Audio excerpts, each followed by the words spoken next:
পৌষ পেরিয়ে মাঘ, মাঝখানের দিনটি হলো সংক্রান্তি, মানে পঞ্জিকায় আমরা যাকে বলি মকর সংক্রান্তি। সারা ভারতবর্ষে বিভিন্ন স্থানে বিভিন্ন রকমভাবে এটাকে পালন করা হয়। আমরা মকর সংক্রান্তি বলে জানলেও ব্যাঙ্গালোরে এই উৎসবের নাম হলো পোঙ্গাল। ব্যাপারটা কিন্তু একই। সংক্রান্তি, লোহরি, বিহু, উত্তরণ, পোঙ্গাল আলাদা আলাদা নাম হলেও নতুন ফসল তোলাকে কেন্দ্র করে এই উৎসব। সব তীর্থ বারবার, গঙ্গাসাগর একবার। এই দিনটাকে কেন্দ্র করে গঙ্গাসাগরে বিশাল এক মেলা বসে।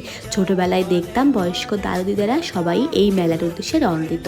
আর আমাদের বাড়ির পাশে যেহেতু নদী আছে, তাই আমরা ছোট ছোট বাচ্চারা মিলে এই দিনটাতে নদীতে স্নান করতে যেতাম। আর ঘরে ফিরেই খেতাম মায়ের হাতের বানানো বিভিন্ন ধরনের গরম গরম পিঠে। সেদিনের সন্ধেটা কাটতো বাউনি দিতে দিতে। কুলের পাতা তুলে এনে তাতে গোবর, ধান, দুব্ব দিয়ে গোলার সামনে, ঠাকুর ঘরে, গোয়াল ঘরে বিভিন্ন জায়গায় দেওয়া হতো এবং উঠোনে দেওয়া হতো গোবর দিয়ে আলপনা। সেই বাউনির সন্ধে চাইলেও হয়তো আর কখনো ফিরে পাবো না। বড় হওয়ার পরে এই দিনটি এবার আমার কাছে অন্যরকমভাবে স্পেশাল হয়ে গেল।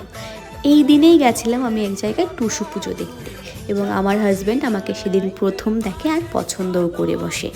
যদিও সেসব কথা আমি পরেই জেনেছি।